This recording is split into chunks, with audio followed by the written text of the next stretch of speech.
बिस्मिल्लाहिर्रहमानिर्रहीम अस्सलाम वालेकुम। मेरा नाम रेहान मंजर है।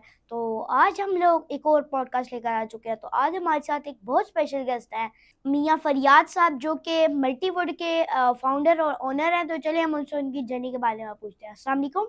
वालेकुम अस्सलाम। सर, आप काइंडली अपना ऑडियंस को एक शॉर्ट सा इंट्रोडक्शन दे दीजिए।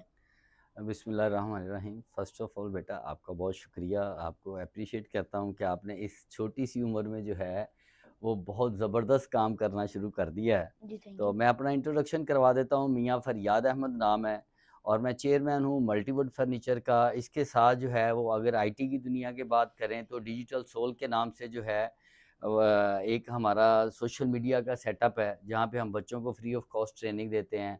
और उसके साथ मल्टीवुड डिजिटल के नाम से हमारा पॉडकास्ट का एक सेटअप है, वहाँ पे हम जो है वो इस तरह के जो कामयाब जर्नीज़ हैं उसके ऊपर भी प्रोग्रामात करते हैं।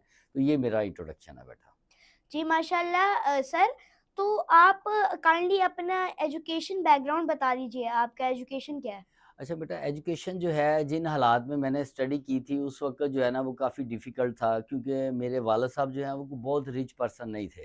वो मज़दूर आदमी थे, तो उस वक़्त हमने जो है ना वो एजुकेशन जो है वो सरकारी स्कूल से हासिल की।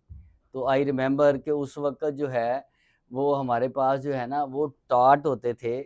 टाटों पे बैठ के, ज़मीन पे बैठ के हमने जो है ना वो पढ़ा हुआ है। वहाँ से अपनी लाइफ़ का जो है ना आगाज़ किया।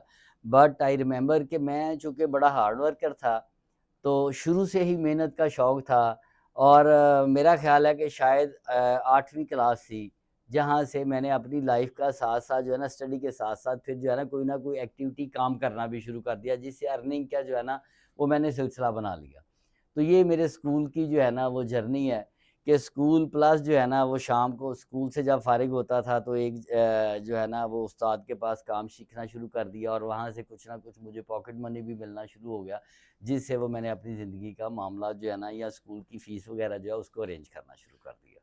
जी माशाल्लाह सर, तो आप काइंडली ये बता दीजिए कि क्योंकि आप स्कूल के साथ और जो आपका कॉलेज था उसके साथ आप दूसरी एक्टिविटीज़ भी करते थे, पैसे इकट्ठे करने के लिए, मनी अरेंज करने के लिए। तो उस वक़्त आपको मतलब क्या चैलेंजेस फेस करने पड़ते थे? क्योंकि आप अलग एक्टिविटीज़ भी कर रहे थे स्कूल के साथ-साथ। अच्छा बेटा, एक तो ये था कि जब आप स्कूल के साथ-साथ अदर एक्टिविटी करते हैं तो फिर एजुकेशन को टाइम थोड़ा कम मिलता है, ठीक है? तो वो थोड़ी-सी मेरे लिए डिफ़िकल्ट था, बट ये था कि मैंने वो स्कूल्स के एक्सपेंस जो है ना उनको भी देखना था, को अपना पॉकेट मनी भी चलाना था। तो इसलिए मैं अपने वो शौक के साथ-साथ जो है ना वो स्कूल से आने के बाद जो है ना मैं उसको करता था और वहाँ से जो पैसे मिलते थे, कुछ स्कूल की फ़ीस भी दे देता था, कोई बहन-भाइयों को भी कोई टॉफ़ी ला के दे देता था। और कभी-कभी तिक्के कबाब खुद भी खा लेता था। जी माशाल्लाह सर। तो ये तो आपकी एजुकेशन का बैकग्राउंड और आपकी एजुकेशन की जर्नी थी। तो उसके बाद आपने मतलब अपनी बिज़नेस की जर्नी किस तरह शुरू की? क्या आपने डायरेक्टली मल्टीवुड फर्नीचर शुरू किया, या उससे पहले भी आप कोई बिज़नेस कर रहे थे? अच्छा, ये स्टार्ट मैंने बेटा अपनी लाइफ़ का वो क्लास 8 से जो मैंने आपको बताया वहीं से किया कि मैंने उस वक़्त जो है ना वो एम्ब्रॉयडरी जो है ना वो सीखना शुरू कर दी। तो एम्ब्रॉयडरी की जो है वो मैं एक दुकान के ऊपर जाता था, वहाँ पे मैं काम सीखता था और वहाँ से ही मुझे जो है ना वो मेरा उस्ताद जो था, जब उसने देखा कि ये बच्चा शौक से काम कर रहा है तो उसने मुझे जो है ना वो ₹10 डेली देना शुरू कर दिए। ये बात है आज से वो 30 साल पहले की, ठीक है? तो वहाँ से मेरी लाइफ़ की एक जर्नी शुरू हो जाती है। मैंने वहाँ पे काम किया, अपना उसमें पैशन ऐड किया, शौक ऐड किया, मेहनत शुरू कर दी। तो मुझे याद है कि मेरा उस्ताद जो है, वो कहता था कि यार तू एक दिन ज़िंदगी में ज़रूर कामयाब हो जाएगा, क्योंकि वो मेरे उस चीज़ों को फ़ॉलो कर रहा होता था। तो जब मैंने मैट्रिक किया उसके बाद मैंने अपने उस्ताद को कहा, मैं कहा सर जो है ना अब मैं अच्छा कारीगर बन गया हूँ, मेरे कुछ पैसे ही बढ़ा दें। तो उस्ताद ने बड़ा स्ट्रिक्टली कहा कि नहीं, नहीं पैसे नहीं बढ़ेंगे, अभी तो हालात ठीक नहीं है, इन्हीं पैसों के अंदर जो है ना वो आप गुज़ारा करें। तो मैंने चूँकि काम सीख लिया था और मैंने आगे बढ़ना था, तो इसलिए मैंने ये किया कि वो वहाँ से जो है ना वो उस्ताद से माज़रत की, मैं कहा सर नहीं इन्ने पैसे ना मेरा गुज़ारा नहीं होंदा। तो मैंने अपनी जो है ना वो एक जगह पे अलहदा से काम शुरू कर दिया। तो फिर मुझे याद है कि वो काम जो है उसके अंदर ना सिर्फ़ मैं ऐड हुआ, बल्कि मैंने अपने तीनों भाइयों को साथ अटैच कर लिया और फिर मैंने अपने कुछ कज़नों को गाँव से बुला लिया, उनको भी मैंने एक वो स्किल थी। तो वो स्किल उनको भी सिखा दी और सिखा के हमने उस बिज़नेस को बेहतरीन बिज़नेस जो है ना वो बना लिया। बट मेरी मंज़िल वो नहीं थी, मैंने आगे बढ़ना था, मेरा शौक था, तो उसके लिए मैंने अपनी लाइफ़ को जो है ना गोल जो सेट किए हुए थे, वो ये थे कि मैंने अगर ये एम्ब्रॉयडरी की दुनिया में रहता हूँ तो इसको एक इंडस्ट्री कैसे बनाना है। और अगर उसके साथ ही एक चीज़ इसके दरमियान में आ जाती है, वो था कॉलेज। अब एक साइड के ऊपर एफर्ट चल रही है, दूसरी साइड पे जो है ना वो कॉलेज था, तो मैंने ये किया कि कॉलेज जाना, कॉलेज से वापस जो है ना आके फिर मैंने उधर अपने जो है ना वो काम पे बैठ जाना। तो उसमें साथ-साथ मैंने अपनी एजुकेशन जारी रखी, उसके बाद मैंने एक डीएचएमएस का एक कोर्स होता है 4 साल का, वो किया। तो इधर से ये मेरा काम चल रहा था। जब मैंने डीएचएमएस कर लिया तो उसके बाद जो है ना मुझे एक बड़ी अच्छी कंपनी से है ना वो जॉब की ऑफ़र हो गई। तो उस वक़्त मैं समझता हूँ कि मेरी ज़रूरत थी जॉब, क्योंकि मुझे जो है ना वो अर्निंग ज़्यादा चाहिए थी, मेरे ऊपर रिस्पॉन्सिबिलिटीज़ थी। तो मैंने उस जॉब को जो है ना वो शुरू कर दिया। तो मैं अक्सर जगह पे ये बात करता हूँ कि जॉब भी जो है वो कोई बुरी चीज़ नहीं है, जॉब भी बड़ी अच्छी चीज़ है अगर आप उसके अंदर जो है वो अपना पैशन और शौक ऐड कर दें और हार्ड वर्किंग शुरू कर दें। तो जब मैंने वो जॉब शुरू की, तो वो मेडिसिन की फ़ील्ड थी, तो वहाँ से फिर मैंने जो है ना वो जब हार्ड वर्किंग की, अपना पैशन ऐड किया, शौक लगाया, 18-18 घंटे मैंने काम किया, तो उससे मैंने फिर बड़ी लर्निंग की। तो उस वक़्त फिर मैं मेडिसिन की फ़ील्ड में चला गया। मेडिसिन की फ़ील्ड के बाद, ये मेडिसिन की फ़ील्ड की भी एक लंबी स्टोरी है, वो किसी और पॉडकास्ट में आपको सुनाएँगे। तो उसके बाद मैंने अपने आप को मूव जो है ना, चूँकि मेरा इनर सैटिस्फाइड नहीं था, तो आई रिमेंबर कि मैंने एक कंपनी में जॉब शुरू की, तो वहाँ से फिर मैंने उसको एक फैक्ट्री बनाया। और पाकिस्तान की जो टॉप 3, आज से 15 साल पहले की बात करता हूँ कि जो टॉप 3 मेडिसिन की कंपनियाँ थी, उसमें मेरी कंपनी का भी शुमार होता था। बट मेरा इनर सैटिस्फाइड नहीं था, इसलिए मैंने उस कंपनी को जो है ना वो उस काम को बंद कर दिया और फर्नीचर की दुनिया में आ गया।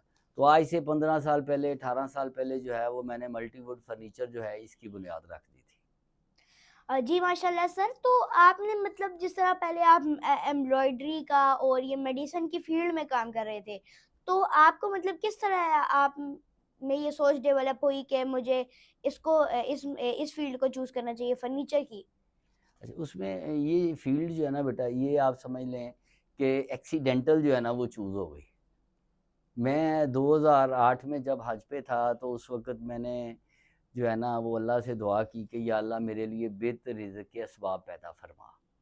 क्योंकि मेडिसिन का काम जो है ना मेरा इनर सैटिस्फाइड नहीं था।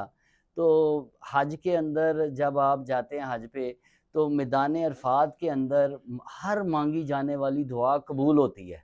तो मैंने वहाँ पे फिर अल्लाह से जो है ना वो रो के दुआ की कि या अल्लाह मैं अपने रिज़्क़ से मुतमिन नहीं हूँ, मेरा रिज़्क़ चेंज कर दे। तो अल्लाह ने फिर उसके असबाब पैदा किए, मैं वापस आया, तो वापस आके एक दोस्त थे, वो ऑलरेडी चूँकि इसको कर रहे थे, तो उन्होंने मुझे ऑफ़र की कि यार आप हमारे साथ जो है ना जॉइंटली इसको जो है ना वो चलाना शुरू कर दें। तो एक्सीडेंटली मैं इस बिज़नेस में आया, मेरा कोई एक्सपीरियंस नहीं था, ना मुझे इस फ़ील्ड का ही कोई अंदाज़ा था कि फ़र्नीचर जो है ना ये चूँकि बिल्कुल टोटली डिफरेंट थी। But I believe my self, और ये मैं आज के नौजवानों को भी कहता हूँ कि अपने अंदर जो है ना वो यकीन पैदा करें कि आपने कामयाब होना ही होना है। जब आप इस यकीन के साथ चलेंगे और आपको ये पता होगा कि आप हार्ड वर्कर हैं, तो फिर आप मस्ट भी सक्सेसफुल हो जाएँगे।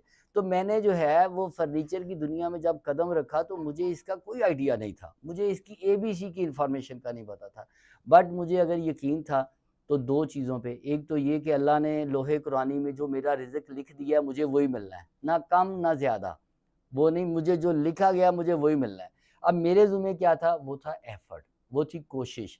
मैंने वो अपनी एफ़र्ट और कोशिश जो है उनको पूरी ईमानदारी के साथ करना शुरू कर दिया। और डे बाय डे अल्हम्दुलिल्लाह मल्टीवुड फर्नीचर इस वक़्त जो है वो इंटरनेशनल ब्रांड बन चुका है, और पाकिस्तान के अंदर जो है आप किसी भी मेन प्रोजेक्ट में देखेंगे, वो चाहे कराची एयरपोर्ट है, लाहौर एयरपोर्ट है, मुल्तान एयरपोर्ट है, अल्हम्दुलिल्लाह प्राइम मिनिस्टर हाउस है, गिलगित बल्तिस्तान का गवर्नर जो है उसके ऑफ़िस तक जो है ना वो मल्टीवुड फर्नीचर को ये एज़ाज़ हासिल है कि फिर इसका फर्नीचर जो है पहुँचा है। और उसके पस मंज़र में 2 ही चीज़ें थी। हमारा एक स्लोगन है, good quality with best price. हमने कभी क्वालिटी पे कंप्रोमाइज़ नहीं किया और उसके साथ हमने माइनर सी प्रॉफ़िट के ऊपर काम किया। तो पाकिस्तान के अंदर अल्हम्दुलिल्लाह हमारे पास जो है वो सैकड़ों के हिसाब से आर्किटेक्ट हैं, कॉन्ट्रैक्टर हज़रात हैं और कुछ 300 प्लस हमारे पास जो है वो ऑफ़िस फर्नीचर के शोरूमों वाले हमारे क्लाइंट हैं। ये मल्टीवुड का एजाज़ है।